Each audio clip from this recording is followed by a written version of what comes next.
Hello friends, स्वागत है आप सभी का हमारे YouTube channel RP online classes में।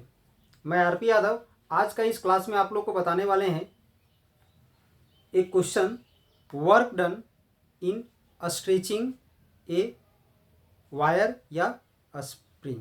ठीक है, तो ये जो क्वेश्चन है ये आपका 11th क्लास के लिए भी इम्पोर्टेंट है और बीएससी में अगर कोई फिजिक्स लेके पढ़ाई कर रहे हैं तो उनके लिए भी ये क्वेश्चन बहुत ही इम्पोर्टेंट क्वेश्चन है। ठीक है, यानी ये जो क्वेश्चन है हमारा work done in stretching wire, कोई भी वायर को अगर स्ट्रेच किया जाए, उसको खींचा जाए तो खींचने के बाद उसमें जो वर्क डन जो लगता है, इस वायर के जहाँ पर एक स्प्रिंग भी रहेगा तो आंसर यही होगा। ठीक है, तो ये जो क्वेश्चन है 11th क्लास के लिए बहुत ज़्यादा इंपॉर्टेंट क्वेश्चन है और अगर बीएससी का कोई स्टूडेंट है तो उसके लिए भी ये क्वेश्चन बहुत ज़्यादा इंपॉर्टेंट क्वेश्चन है। ठीक है, तो इस क्वेश्चन में हम लोग हुक्स लॉ का यूज करेंगे।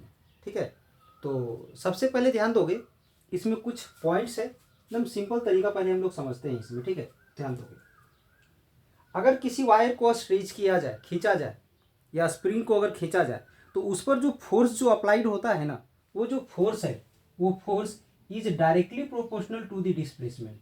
जितना डिस्प्लेसमेंट उसमें होता है ना, उस डिस्प्लेसमेंट का डायरेक्टली प्रोपोर्शनल होता है। ठीक है, और इसमें कुछ पॉइंट होता है जिसको हमें ध्यान देना है, तो ध्यान दोगे।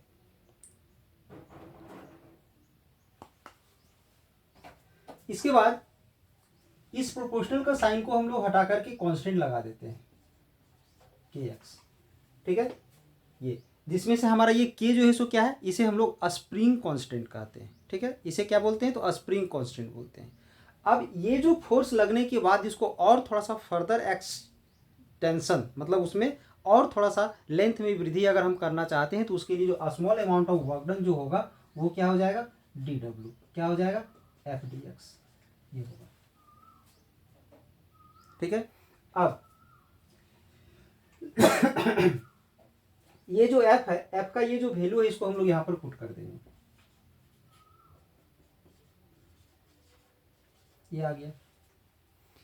ये तो एक स्मॉल डिस्प्लेसमेंट डीएक्स के लिए किया गया small amount of work done है, but total amount of the work done अगर हमें निकालना हो तो उसके लिए हम लोग इंटीग्रेट करेंगे। Total amount of work done के लिए इस small amount of work done को इंटीग्रेट करेंगे और जो टोटल डिस्प्लेसमेंट है वहां तक लोअर लिमिट लेंगे 0 और मैक्सिमम जहां तक उसका डिस्प्लेसमेंट जा रहा होगा वहां तक उसे इंटीग्रेट कर देंगे इस small amount of work done को। ये जो के है कांस्टेंट है जो बाहर आ जाएगा।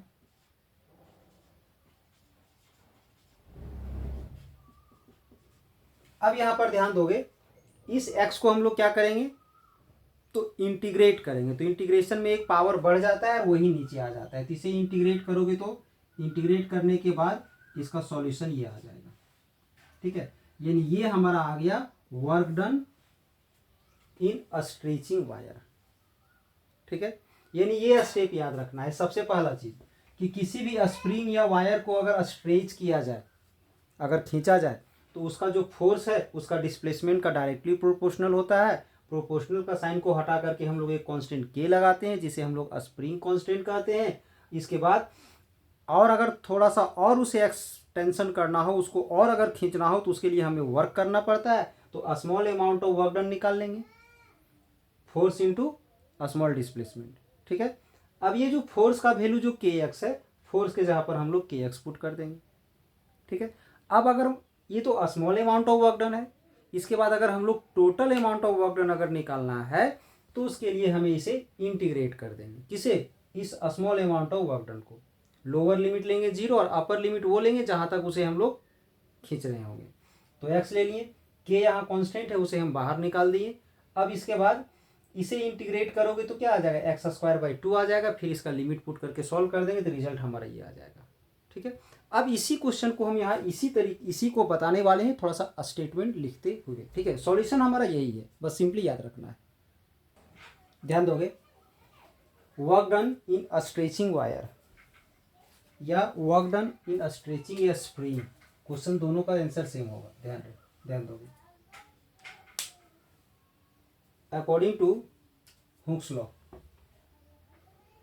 according to Hooke's law, the force required to stretch a spring or wire, यानी एक वायर या एक स्प्रिंग को अगर स्ट्रेच करना हो बाय सम डिस्प्लेसमेंट x, एक डिस्प्लेसमेंट x तक, is directly proportional to that displacement, तो उसका जो फोर्स है उस डिस्प्लेसमेंट का डायरेक्टली प्रोपोर्शनल होता है। ठीक है, ध्यान दोगे।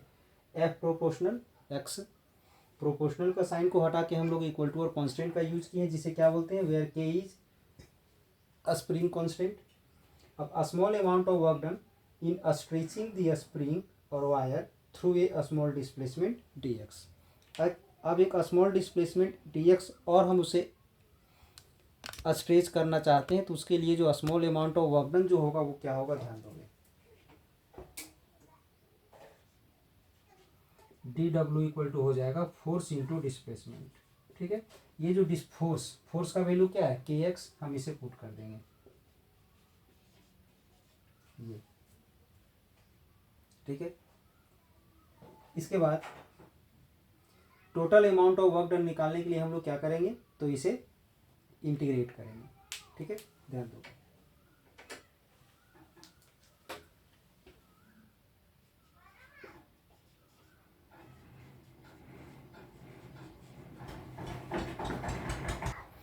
Total amount of work done क्या होगा, ध्यान दो।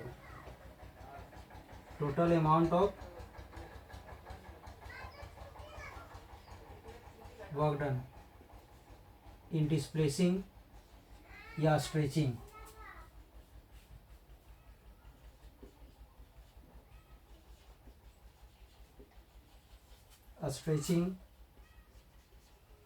द स्प्रिंग और wire up to displacement x। Total amount of work done in stretching the spring और wire up to displacement x।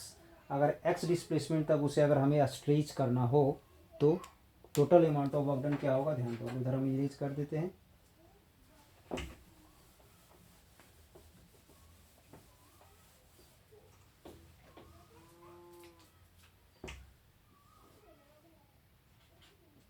तो इसे इंटीग्रेट करोगे। ठीक है, इंटीग्रेट जब हम लोग इसे करेंगे तो लोअर लिमिट x जीरो ले लेंगे, और जहाँ तक स्ट्रेच किया जा रहा है वो ले लेते हैं, x ले लेते हैं, और ये जो small amount of work done है k x dx, इसे इंटीग्रेट करेंगे। यहाँ पर k जो कांस्टेंट है उसे बाहर ले लेंगे,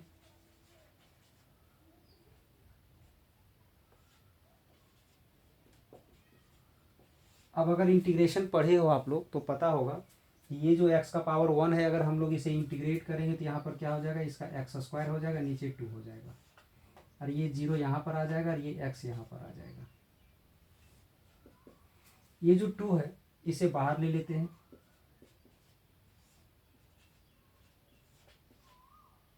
अब यहाँ ध्यान दोगे,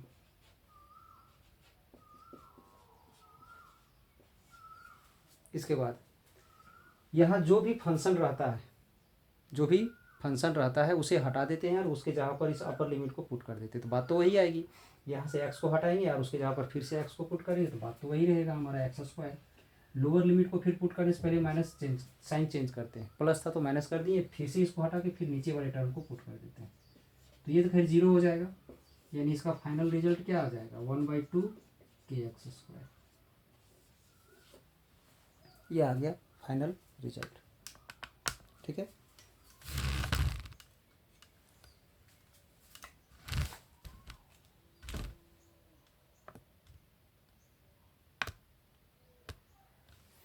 तो आई होप आज का ये वीडियो आप लोग को अच्छा लगा हो, तो इसके लिए एक लाइक कर दें और वीडियो को ज़्यादा से ज़्यादा शेयर करें, ताकि इसी तरह का और सारा लेटेस्ट वीडियो आपके लिए हम तैयार कर पाएँ।